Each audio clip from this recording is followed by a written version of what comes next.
Bharatiya Janata party एक बार फिर विपक्ष के अभियान संविधान बचाओ को लेकर आक्रामक हुई है। केंद्र सरकार ने 25 जून को संविधान हत्या दिवस घोषित कर दिया है। इसके लिए बाकायदा नोटिफिकेशन भी जारी कर दिया गया। 25 जून 1975 को तत्कालीन प्रधानमंत्री इंदिरा गांधी ने देश में आपातकाल की घोषणा की थी। इसके पहले संसद में राष्ट्रपति के अभिभाषण पर धन्यवाद प्रस्ताव पर बहस के दौरान भी भारतीय जनता पार्टी ने हर मोर्चे पर इमरजेंसी की भर्त्सना की थी। इसे लेकर सत्ता पक्ष और विपक्ष की प्रतिक्रिया का दौर भी जारी है। देखिए रिपोर्ट।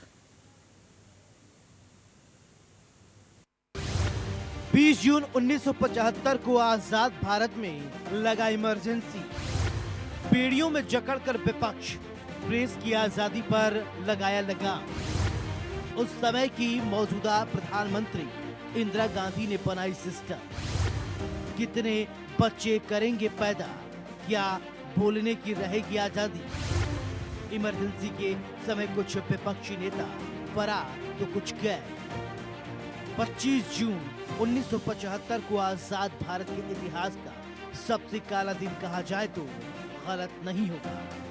इसी दिन संविधान को ताक पर रखकर आपातकाल मतलब इमरजेंसी की घोषणा कर दी गई थी। ये फैसला तत्कालीन प्रधानमंत्री इंदिरा गांधी ने लिया था और इसी के साथ आजाद भारत के लोग सरकार के गुलाम बनकर रह गए थे। आम लोगों की स्वतंत्रता समाप्त कर दी गई थी और सरकार तय करने लगी थी कि वे कितने बच्चे पैदा करेंगे, क्या बोलेंगे, क्या देखेंगे। आम लोग तो छोड़ ही दिए।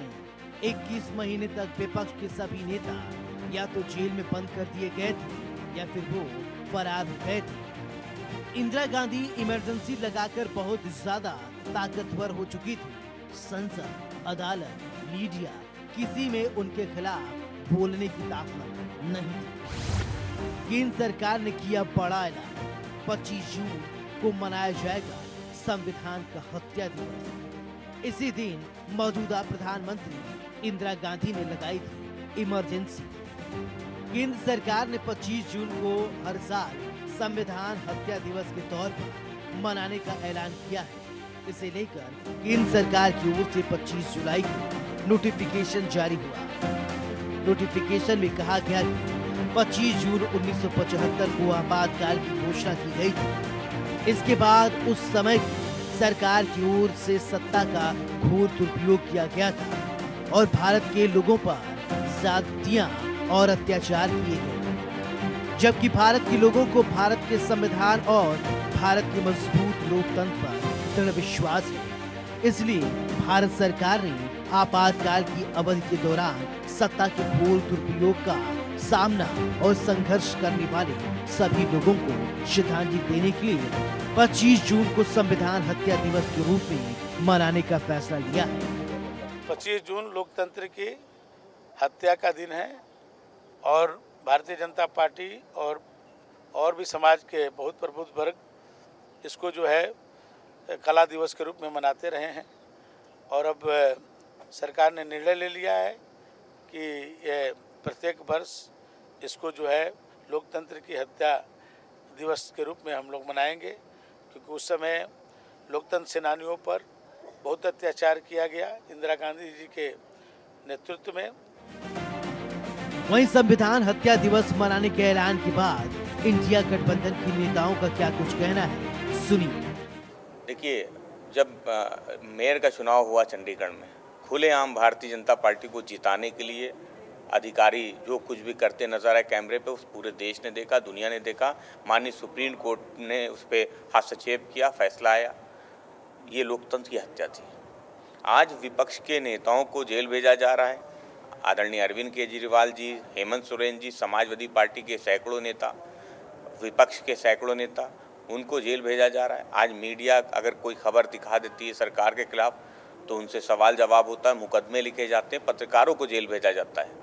इमरजेंसी के समय पे यही हालात थे। जिस तरह से गृह मंत्री अमित शाह जी का जो व्यक्तित्व आया है और भाजपा के द्वारा जो एक संदेश आया है कि संविधान हत्या दिवस ये लोग मनाने जा रहे हैं। आखिर वो संविधान जो बाबा साहब ने लिखा था, जिसमें सभी लोगों का अधिकार था, सभी वर्गों को अधिकार था, दलितों को अधिकार था, पिछड़ों को अधिकार था। लेकिन मैं समझता हूं कि भारतीय जनता पार्टी एक बार फिर संविधान की हत्या की कोशिश कर रही है। राहुल गांधी जी लगातार संविधान बचाने की बातचीत कर रहे हैं।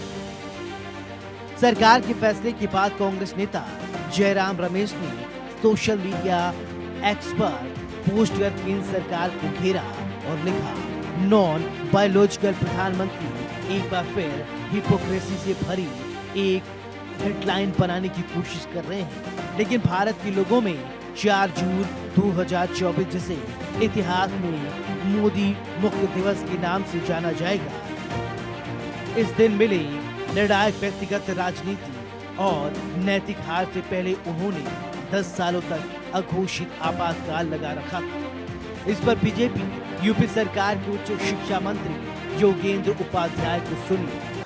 उन्होंने ये भ्रम पैदा किया कि यदि बीजेपी 400 पार कर जाएगी तो संविधान खत्म कर दिया जाएगा, आरक्षण खत्म कर दिया जाएगा। जबकि वस्तुस्थिति क्या है, जिन लोगों ने संविधान की हत्या की, लोकतंत्र की हत्या की, आज वो इस बात को कह रहे थे। क्योंकि इमरजेंसी में क्या हुआ, जब हाई कोर्ट ने तत्कालीन प्रधानमंत्री इंदिरा जी के चुनाव को अवैध घोषित कर दिया, तो उन्होंने अपनी पदलिप्सा के कारण आपातकाल लगा दिया देश में, और उस लोकतंत्र की हत्या करते हुए जिन्हें इस्तीफा देना चाहिए था, लोकतंत्र की हत्या करते हुए स्वयं उस पर चिपकी बैठी रही। इंदिरा गांधी के आपातकाल को लेकर मौजूदा सरकार ने संविधान हत्या दिवस करार दिया है। इसे लेकर सत्ता पक्ष और विपक्ष आमने सामने है। Bureau report, India news, Uttar Pradesh.